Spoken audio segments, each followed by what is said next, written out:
enough. I learned wait for about your that from hat to Tom. pop up, huh? I learned that from Tom. Tom had one of those things. I was like, that is the coolest thing. How do you do that? Then this is where you go, $100. I'm like, all right, done. So, Yeah. um, let me find that file here, and then we could go through that. We want the initial survey, I think. Yeah, initial survey of objectives. Now, and we're modifying that too, because we're probably going to take it out to like 10 or 12 questions. Okay. And just to give you a heads up, when we look at this, you'll notice the questions are very basic. I mean, the idea of this form was that if I spoke to an office with a cross section of agents, even the newer agents could go out and take these questions. And most of the questions are geared towards a high probability of a yes answer. So if we get all, you think you can get all 8? No, you're fine. So when they, I could. Let me zoom no. out. Here we go. Oh, that's a little small. There you go. That's great. There we go. The intention is to go down this vertical, one column at a time. A lot of people are saying, the reason I say that is somebody will say, answer the questions, they get a yes or no, and then they'll go into the level of importance and rank the order. Well, you can't rank the order unless you hit all 8. So the idea was twofold. One is to get a lot of yes answers so that, and they're basic questions that most of them should be yeses if a business owner's thinking, sober, right? So the idea is to go down and go 1 through 8, and maybe in the new form 1 through 10, 1 through 12, answer the yes or no's. On the ones that get yeses, you go over to the next column and do the level of importance. And then let's say you have 2 4s or 2 5s or 2 3s, then you just go between the level of importance, which one, these 2 5s, which one's number 1, which one's number 2.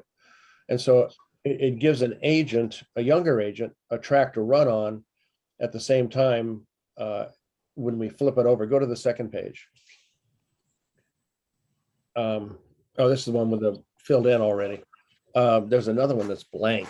I think the batch I sent you is a newer form, but we go through, is it a sole proprietor, SC, LLC, etc. When was the business started originally, whether it was them or not? When did the business start, and did you buy it? Did you inherit it, or were you the founder? And then we go through the ownership, and we've had as many as like 15 owners at times.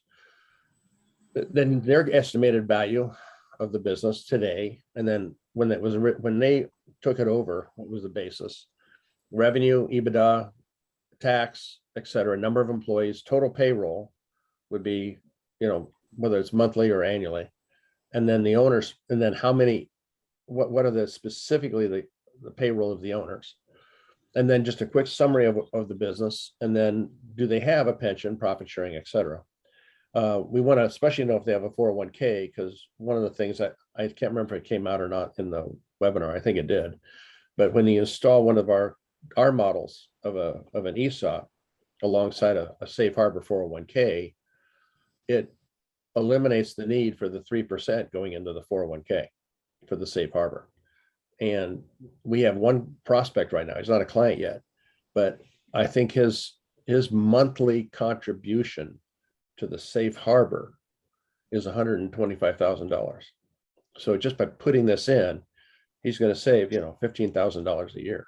I mean, $1.5 million a year, just by changing the fees and putting in a contributory ESOP. Then we just ask, are you concerned with the possibility of interruption? But this is a trigger question to see if we're going to look at a 831B captive later, and then have you specify that. So it shouldn't take more than 10 or 15 minutes, unless the owner gets really talking, then just shut up and let them keep going. But the reason I do like to go call them.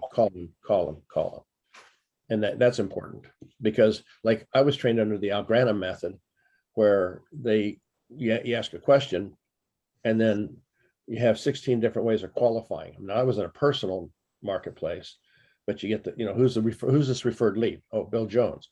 Oh, is he married? Oh, You ask all these qualifying questions, And that guy's not going to give you number two. He doesn't want to go through that ordeal again. So if you just get so what I would do is I just get the referrals. I try to get 10, 15 names, and then I would go back and get the phone numbers. And then I would go back and get, that way it's like in poker, they're already pot committed. So, if they've already given you 12 names, well, they're going to know the phone number for all 12. And yeah, that kind of concept. So it was meant to be a tractor run on for younger agents, specifically for our marketplace. Any questions on that? Now, these answers, they're helpful to determine if this is a business that would be eligible for an ESOP, as well as do they want it? Right.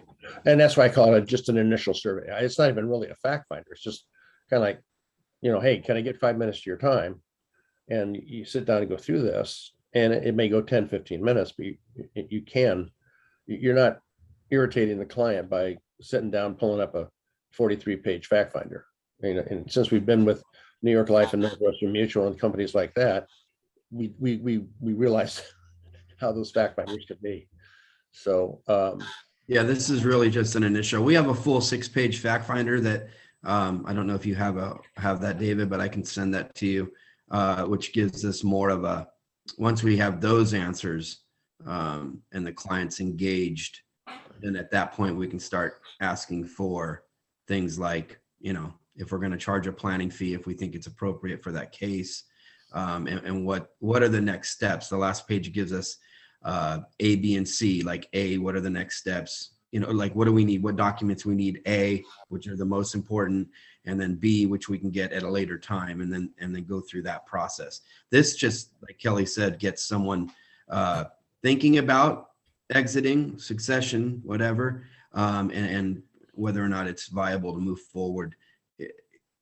With one of our offsets, right? It may be where they lack a basic buy sell. They're not a candidate for any of our offset strategies just because the profit doesn't match our parameters, but they need some kind of help, and that gives us to that next point. So in fact, that was going to be one of my questions for you was, would you charge a fee for engagement on this? Because I can see that all of the attorneys, they have their fees, the CPAs, they have their fees. And it seems like, based on what I understand of the total process, you're not going to get paid until the insurance or whatever else is finally put in place. So it's like we're the last to get paid. Wasn't sure if you would charge an engagement fee or anything up front or not. That's on a case-by-case basis based on usually initially this part, and then once we start getting into our full fact finder and their kind of their responsiveness, and to be honest, it's if they like what we're talking about and they're willing to move forward, and then it's taken them 6 months to get information, that's the type of thing we can kind of gauge it initially from the initial couple of meetings up front whether or not we're going to charge a fee. But I mean, if we have a first meeting and by the next day we have all the documents, then we know it's a solid case, right? But if we're going to have to, pull teeth to get information from them, then we're going to say, hey, we're going to charge you guys a fee. Because you know what I'm saying? It's kind of like one of those, we gauge it on a case-by-case basis. Not always, but sometimes. Right, Okay, Kelly? interesting. Yeah. And also based on how complex it looks. I mean, if we go through this thing and it looks like we're going to have to, really do some work.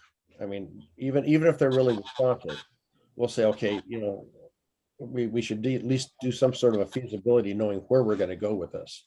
And we would collect a smaller fee because if they're engaged, but we'd have to do something for the time because there's some of these cases that are, even if they're responsive and cooperative, there's a lot of work to do.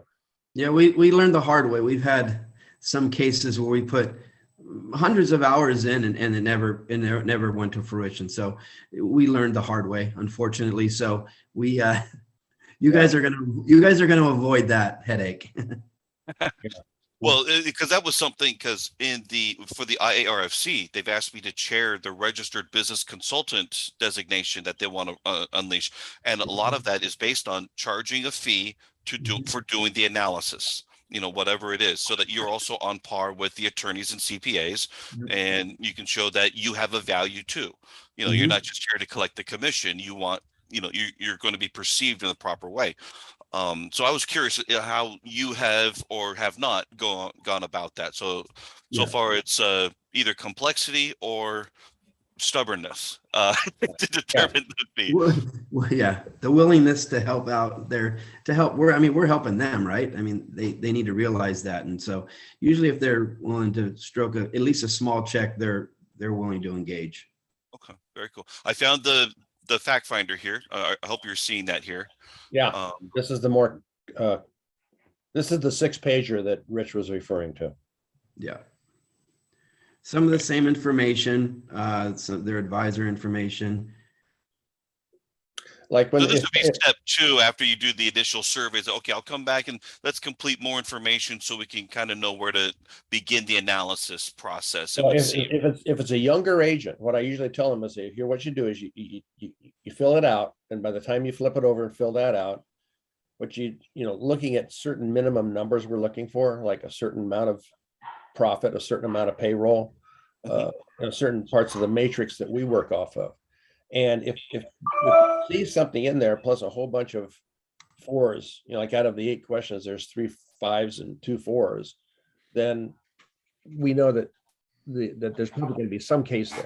And so then the younger agent, we tell them, say, look, it looks like from what we've collected here that I'll go and review this with the team, and then we'll probably come out with a more complete fact finder and drill down on it. And I'll give you an idea of some of the thoughts we're thinking about before we go into that.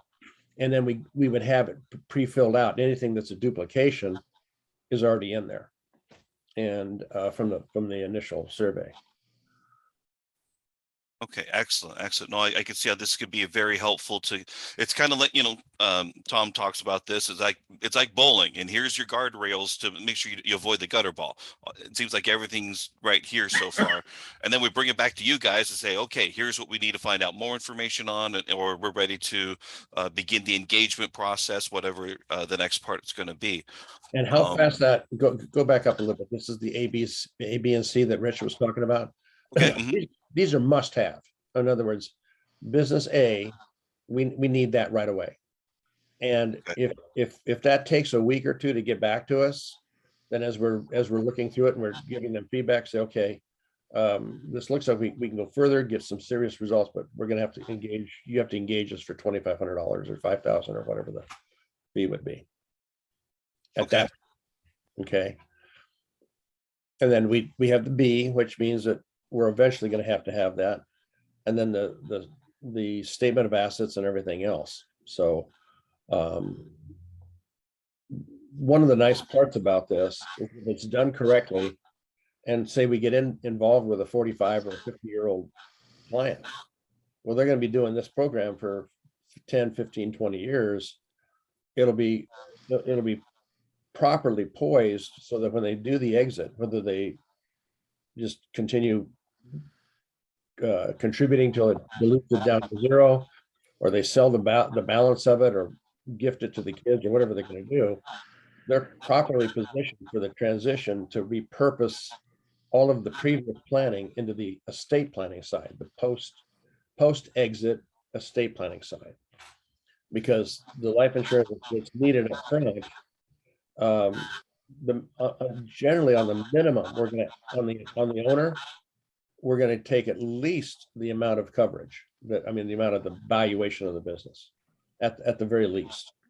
So if it's a $15 million business and he's a sole owner, we're going to put at least 15 million on it, and it looks like it's going to be another 10 years to do the exit. We're going to add on 10 years, like a discount of the next 10 years of income on top of that. So there'll be an asset and a loss of income built in, and kind of the same thing, because if he's got a team of, like the case we used for the case study, there were 12 or so many people, and we divided up the valuation of the business per person on the key people that are going to stick around, help him get to that point.